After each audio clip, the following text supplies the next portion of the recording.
and Guthrie presents, in association with Spectre Vision Radio, featuring original artwork by Rob Donaldson, with original music composed by Harlan Guthrie, a new anthology horror series set in the world of Malevolent Tales from the Dark World. Monthly episodes, only on Spectre Vision Radio. How delightful. The following podcast contains coarse language and subject matter that you might find disturbing. Listener discretion is advised.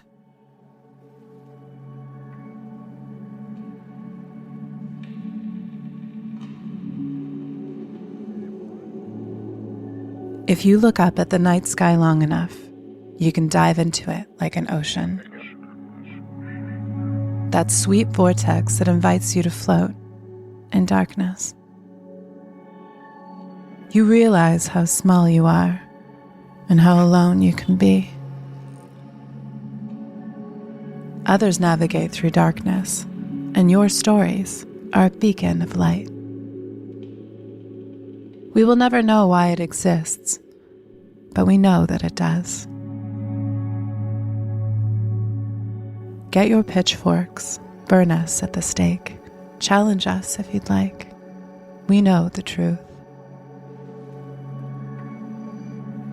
That the universe has so much to offer if you just allow it to show you, take you, and consume you.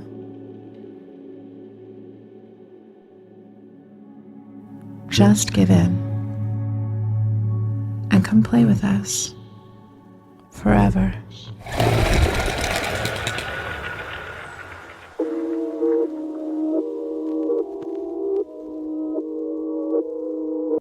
Welcome to the world beyond the veil. This is Geist.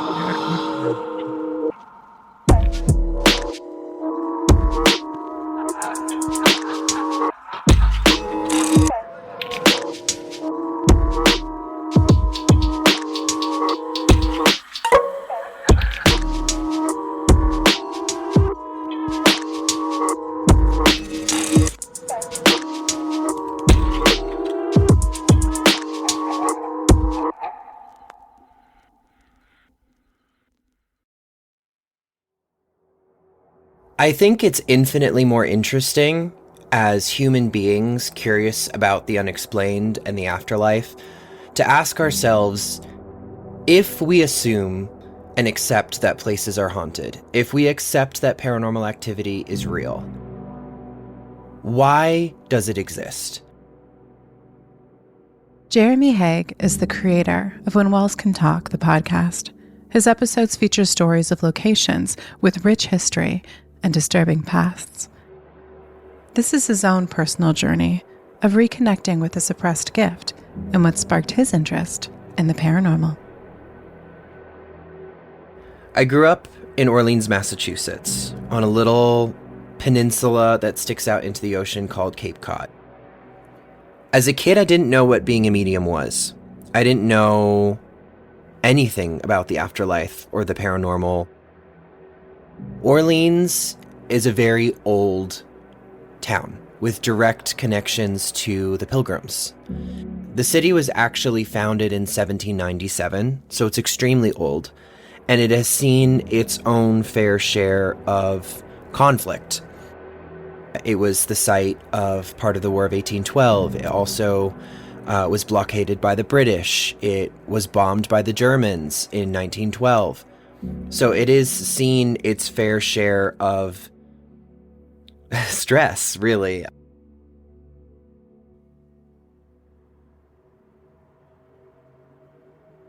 So some of the buildings that I lived in, and the reason I say buildings is because I actually was raised in, I would say with hesitancy, but I think it's a fact, a form of religious cult. It was an established religious community. We all shared a collection of about 32 buildings across multiple acres of land. The building literally across the street from me as a kid was built in 1795, I believe. It was the pub for the people of Orleans back in the War of 1812. And I always thought it was odd that when I looked up the property records for the house that I actually lived in, it says it was built in the 1940s. I remember one time we were doing a renovation on the deck in the back because it was rotted out and old. And when we tore it down, we found cement and footings for the deck that had the early 1800s like written into it with fingers, like it had dried into the cement itself. The basement, at least in the core of the house before there was a lot of additions done to it, the walls were literally stacked rocks with cement. Like it wasn't even like a true foundation. It was almost like a stone wall in the ground. And so I know for a fact that the history that we know of this building can't be true. We were the land that many First Nations people called home before the colonists arrived, I suppose. And I just felt that there was something much older present on the land. I didn't know anything about the afterlife or the paranormal outside of my own belief in the Bible, in Christianity, and in that level of the unseen. From a very young age, I remember feeling extremely uneasy in the house. The basement terrified me. It was a big, meandering, labyrinthian basement with lots of dark corners and kind of hallways to nowhere and closets and strange places. It was just a very weird place.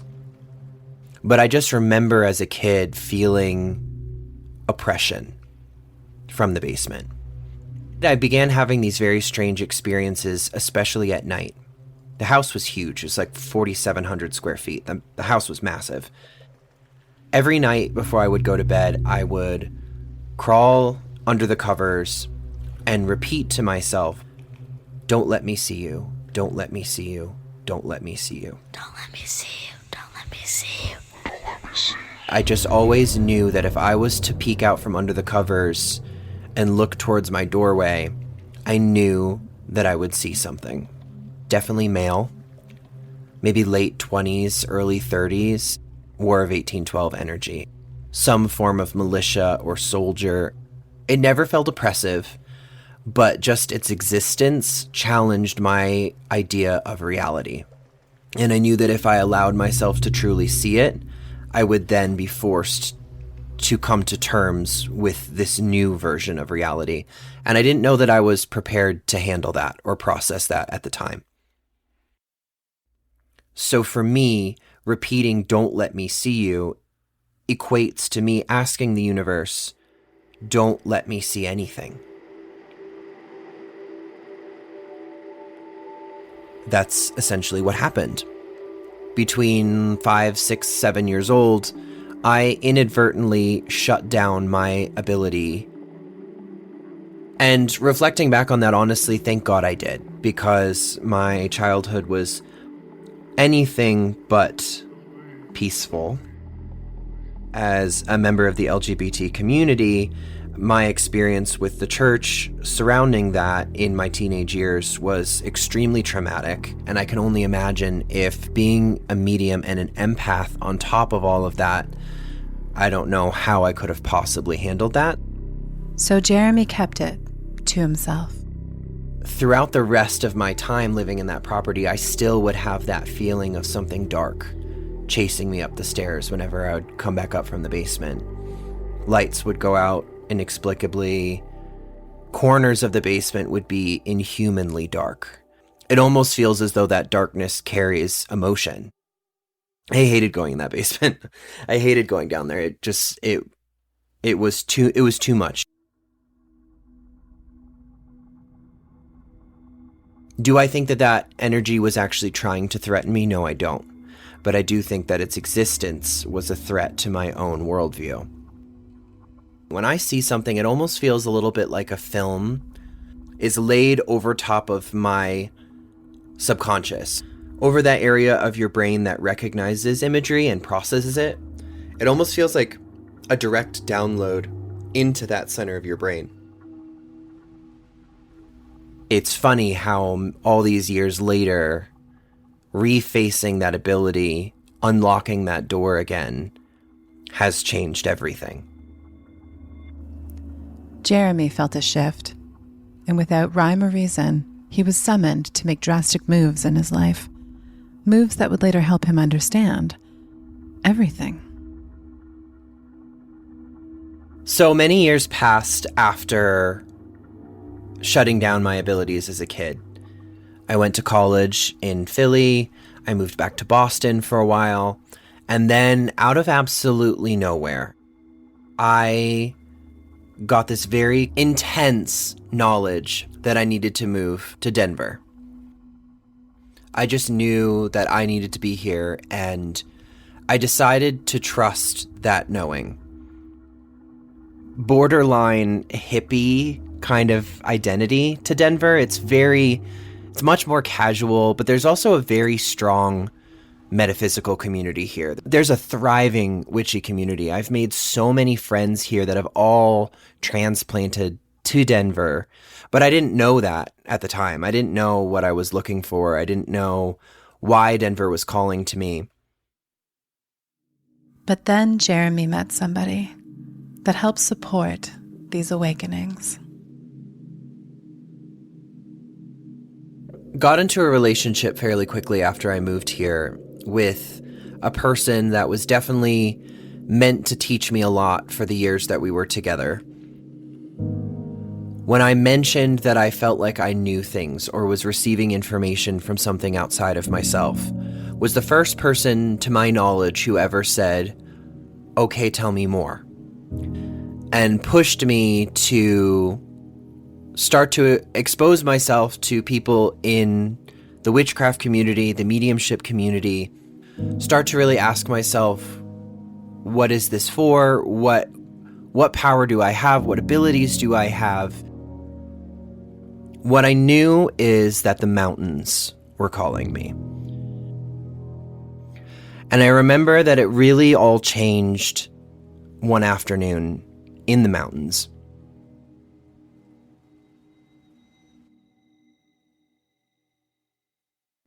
We escaped for the day, packed a lunch, packed some of my ghost hunting equipment, and went for a hike in Golden Gate Canyon National Park.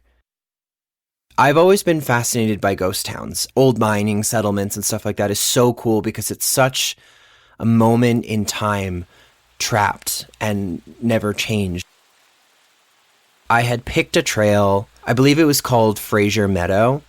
It was a pretty aggressive uphill hike through the mountains that arrived at John Fraser's plantation home. High in the mountains in this beautiful plantation surrounded by aspen trees and mountain irises everywhere. It was just absolutely stunning. But I remember on my way down the mountain, I had a moment that I still look at as the true moment when my mediumship returned.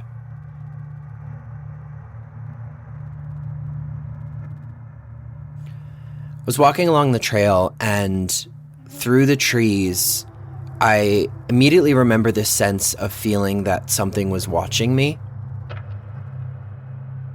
I saw an entity standing probably between 12 to 15 feet tall.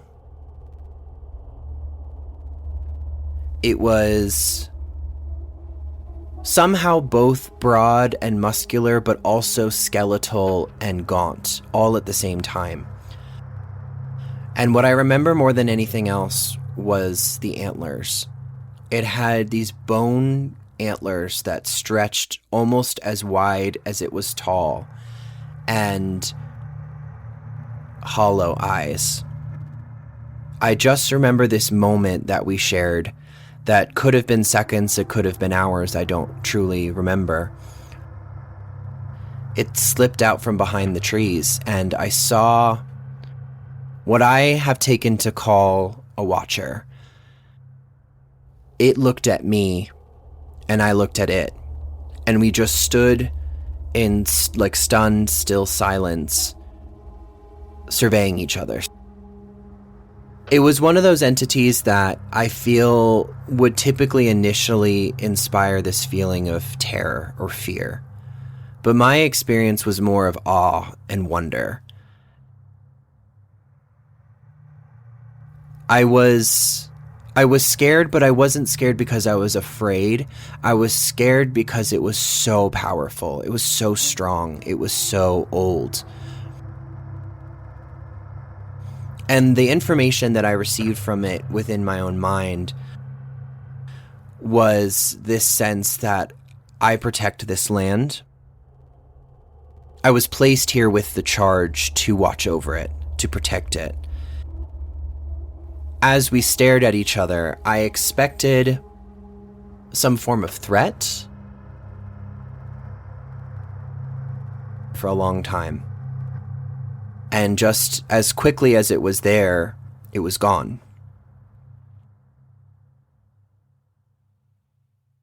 I'll be the first to admit that there's so much about indigenous magic and the magic of the First Nations people that I don't know and don't understand, and probably never will, because it's not meant for me to know. It's not meant for me, especially here in the mountains, in a land that was so sacred to them.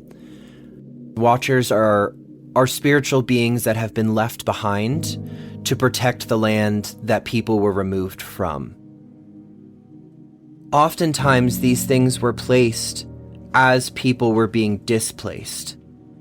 The strength of people, the strength of spirituality, the strength of belief that it takes to successfully create something like this is phenomenally powerful. And it took me a long time to really process what had happened, but it was so clear within my third eye, within my subconscious, that I can still see it to this day, and I'll never forget the energy that emanated off of it. And the silence of that moment.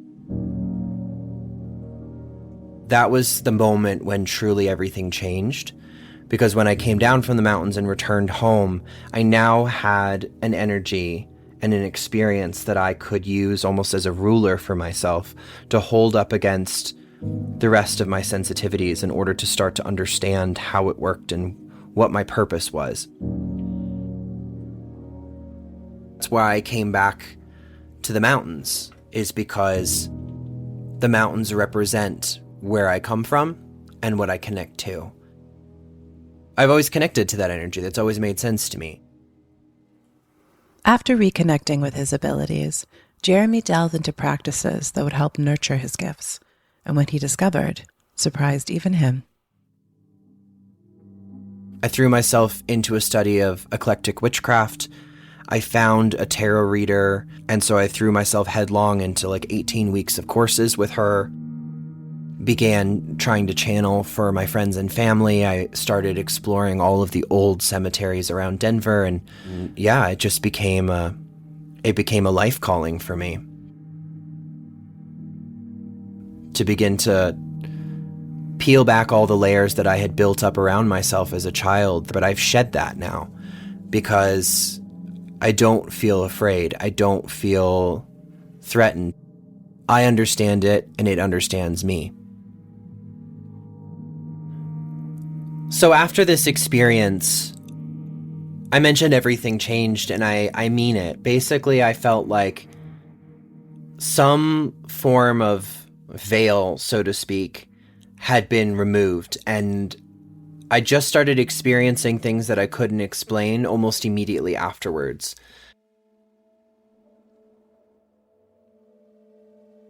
I was living in an old brick building that I still don't know much about the history of it. It was built in the 1930s in Denver. I remember almost as soon as I came back noticing that there was a woman standing in the doorway of my studio apartment almost 24/7. She just stood there and stared at me. One of the things that started happening very quickly for me was Something that's actually quite unusual in the mediumship world was other people's spirit guides, particularly other people's spirit guides that took an animal form. A spirit guide in Western spiritualism is an entity that remains as a spirit to act as a guide or protector to a living individual. They can reveal themselves as past loved ones, ethereal beings, humans, animals, or insects.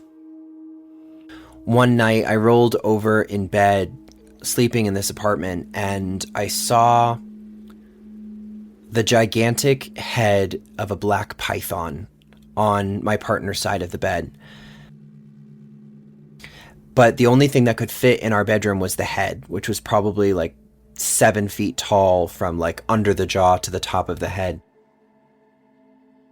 I was very afraid because I immediately leapt to that something was wrong spiritually, or I was in danger in some way.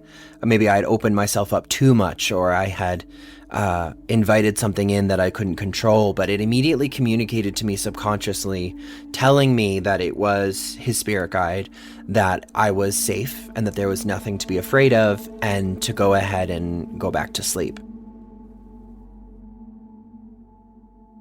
Many skeptics out there will probably look at me and say, well, you were probably dreaming, or... But then the next day I remember bringing this up to him and saying that this is what I experienced. And he validated immediately because he knew that that was what his spirit guide looked like. Many mediums that I've recounted some of these stories to have expressed how unusual that is, but it seems to be the one place that I'm particularly gifted or have been given an ability for whatever reason. I still don't fully know. Many people out there who I read for have forms of extraterrestrial or non-human forms as their spirit guides, but because that is a little bit intimidating to people, they will oftentimes appear as animals instead. So sometimes I will investigate a little further if I see someone has an animal spirit guide, because that may not actually be what they are. One terrifying night, Jeremy encountered a spirit animal, or something disguised as a spirit animal. Sleeping one day, and I rolled over and I saw standing in my doorway the black shape of a cat. Actually say more like a panther, because it was probably 4 feet tall on all fours. But what I remember more than anything else was the eyes. It had piercing red eyes. People say shadow, like a dark shape, but it doesn't do it justice. It's like the absence of light, the absence of anything. It's a black hole. Once it saw me and saw that I had seen it, it retreated into my bathroom, and I thought that I was fine, but that's when it charged me. And it leapt at me like a panther leaping onto prey. I can still feel the impact of its energy hitting me. It's just pure terror. And then as soon as it hit me, it was gone. As his abilities continued to resurface, not all of Jeremy's encounters were terrifying, but definitely strange. But I remember from there, it developed further. I remember one time I woke up in the middle of the night to see this 5-year-old little boy sitting on the floor next to me in dark denim overalls, playing with a wooden train. And I remember asking him why he was there. And are you real? I asked him that too. I was like, what's happening to me? Because this was all very new to me at the time. And he said, I'm here to protect you. Everything is fine. Go back to sleep. Contacted one of my friends who lived a floor below me. And I was like, you'll never believe what just happened to me last night. And he's like, you met the boy, didn't you? How could you know that? And my friend was like, no, he appears to me all the time. I decided to test myself and test him. I said he was playing with something. What was it? And he said, a wooden train. But I'll never forget those experiences. And that's kind of where it went from 0 to 100 very quickly, of suddenly things were just happening to me and appearing in front of me in random moments. Although Jeremy's encounters were random, they were often validated. I think one of the things that keeps people from accessing their intuition to its full potential is a lack of forgiveness. I really had to take a moment and turn around and look at my past and look at the way that I was treated and forgive myself and forgive the other people who created these unsafe circumstances for younger Jeremy. Not because they deserve it, but because I deserve it. My intention that they are not allowed to do me any harm is enough to protect me. From there, it moved forward to a lot of different type of energy, a lot of different type of information coming in. Jeremy had found a tool to help sort all of the information that started coming through after awakening his gift. Tarot is a really natural development from this kind of overwhelming amount of information that I was receiving. And it gave me a structure and a format with which to use the information in a way that felt a little bit more tactile. The tarot is a tool that's more ancient than time itself. It existed long before it was ever put into the form of 78 cards. It encompasses every emotion, every experience that you've ever had as a human being, or rather as a sacred soul having a human experience, is reflected in the tarot. It's interesting too, because when I read for people, the space that I create within the tarot provides an opening, a window for more information to come through that's beyond just the cards themselves. Jeremy's animal connection continued to shine through. I remember one time I was reading for a client. I remember immediately having this impression of an elderly, extremely wise elephant standing with her. I immediately asked my client, what does elephants mean to you? Because you have one stepping forward as a spirit guide, reflecting a couple things, reflecting one, wisdom, lived experience, and strength. She screamed. She gasped. She turned her camera around, and there on the bookshelf, floor to ceiling, was like 50 figurines of elephants.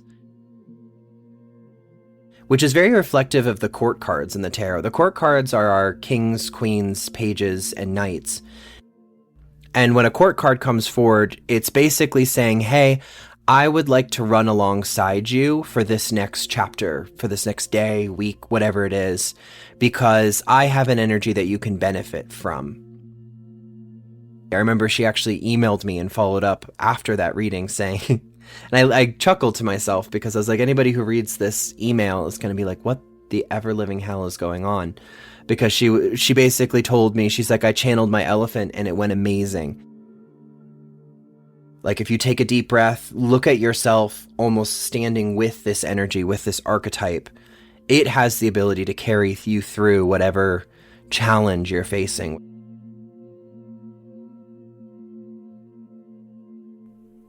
Jeremy continued to connect with his clients' challenges, some in which they had never spoken of. I had a client very recently who I just got this very strong image of them standing on a cliff in Washington State. I was given the knowledge that there was a conversation that was had with themselves standing in this spot. I wasn't told what the conversation was, but I was told to bring it up and to say that it was true and that moment was extremely important. And my client immediately got extremely emotional. They knew what it was that I was being told to remind them of and kind of like highlight and capitalize and underline. And it just affected the whole rest of the reading, because it meant that there was a very specific moment, a specific battle that happened. One of my first times ever doing live tarot readings on Facebook, somebody that I actually grew up with, that I hadn't seen in at least a decade, jumped on and very much surprised me. I started pulling the cards that a lot of readers would look at as like the spiny cards, like Tower and Five of Wands, and that all were basically speaking about like the end of the road of something really big, and that this person was probably experiencing a lot of turmoil and destruction that felt unchecked and unbalanced, and it was a little scary to me at the time, because I was like, wow, this is very specific and very intense. She ended up following up with me afterwards to let me know that she was going through a very messy divorce, and it was ugly, and there was legal proceedings going on. There are times where I'm not meant to know everything. And that can be hard for people, because the vision of mediums is just kind of knowing all the information and getting the names and the dates, and that's not always how it works. Sometimes our job is just to create a safe, sacred space for people to access themselves. Jeremy's gift started to be recognized by others, and they started asking for help. When it comes to paranormal investigations and exploring haunted locations, I have been to many that have had lasting impressions on me. In my day job at the moment, I work in property management, and there was one property that everybody at work just had this sense that it was haunted. There was something going on there. And at one point, they asked me if I would come walk it. I remember we drove there, and about halfway there, I started immediately getting so much information. I was told that there was an object in the property that was original and had been there from the beginning, but I wasn't told what it was. When I arrived at the property to do the walk, I immediately saw a man standing in the window overlooking the garage, looking down at me from the driveway. I was able to pinpoint which room it was. The house was more or less empty. It wasn't furnished or anything, but I knew immediately that that room had been a nursery and that something had happened in that room.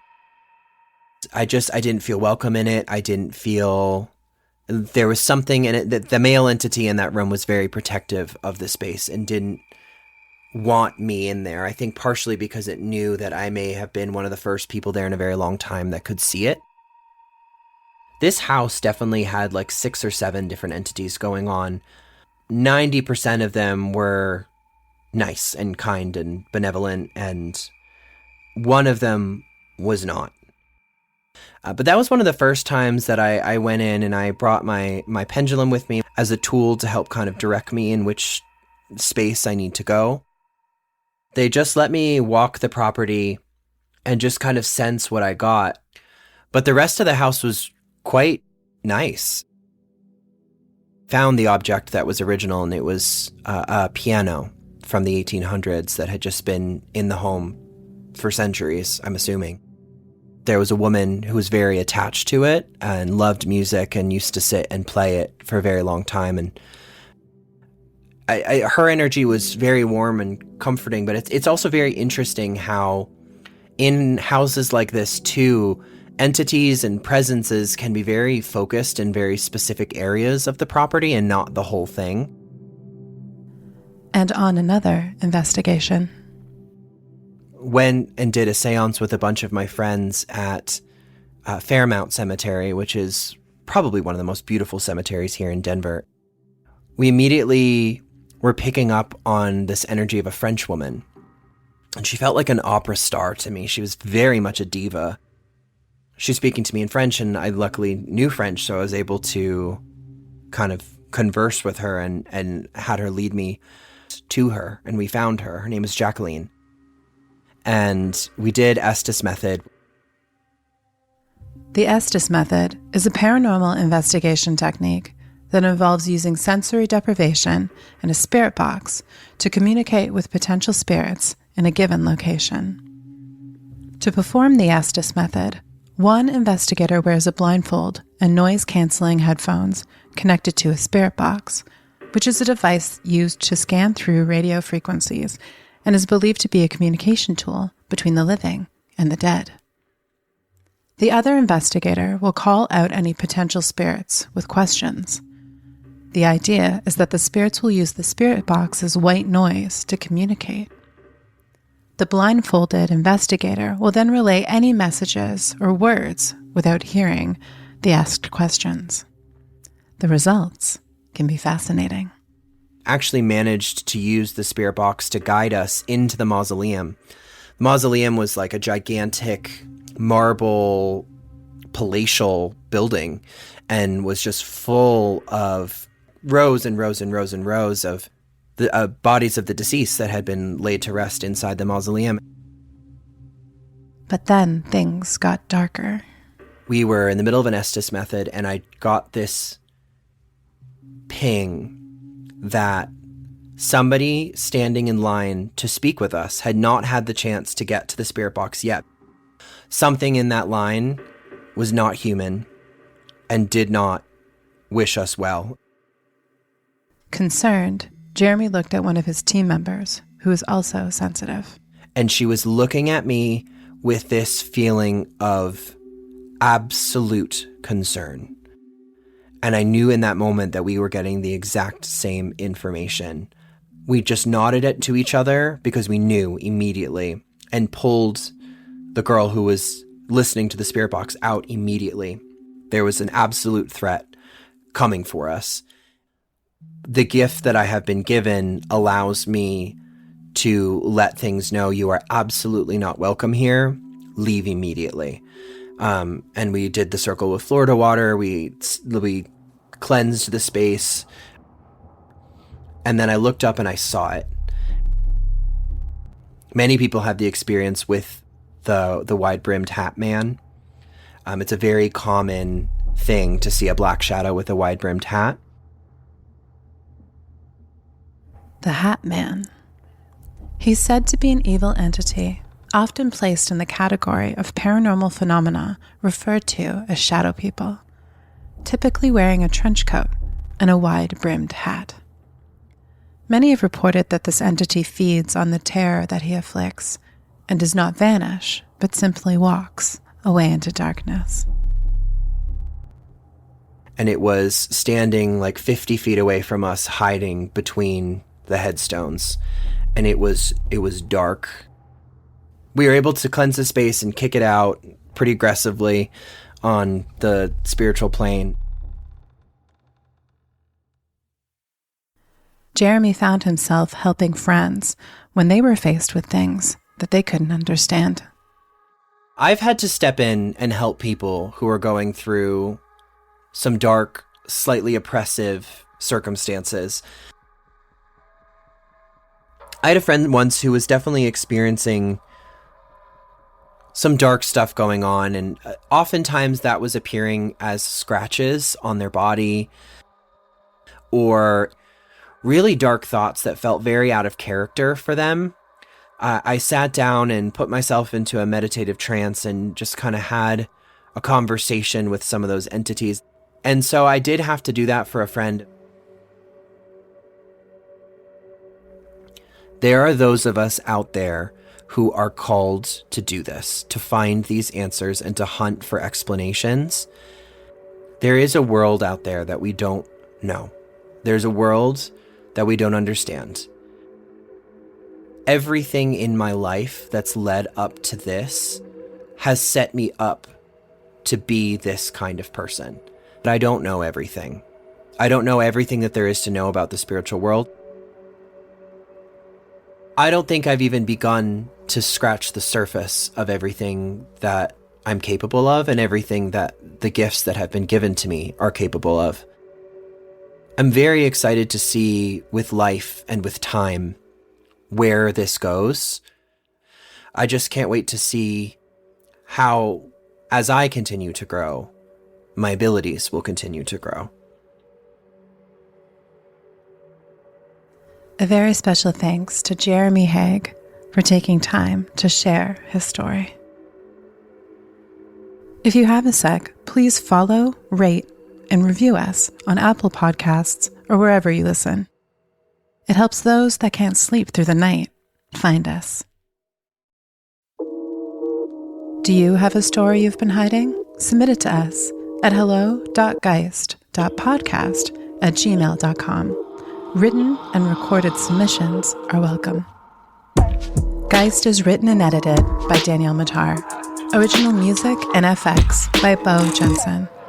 Geist is mixed by Adam Esker. Geist logo is by Jake Carruthers. Follow us on Instagram at Geist_podcast and on TikTok at Geist Podcast.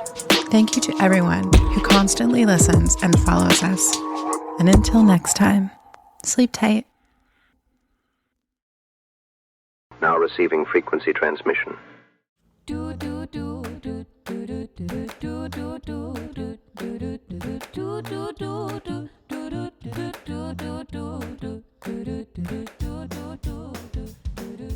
For me, like I will have a dream about a series of things, and then that next day, those things will sort of pop up.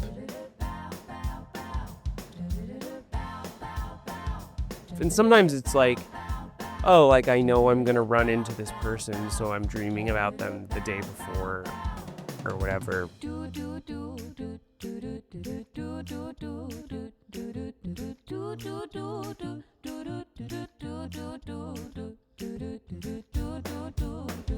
You know, I was just flipping through my dream journal this morning,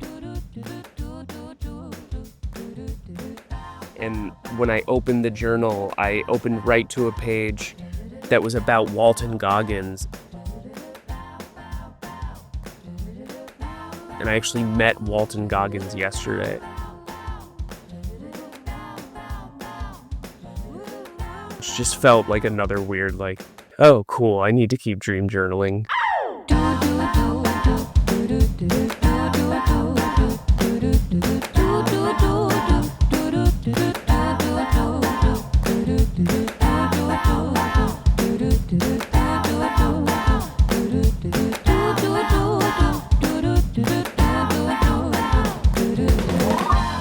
Transmission complete. Stay tuned to Spectrovision Radio. Stay.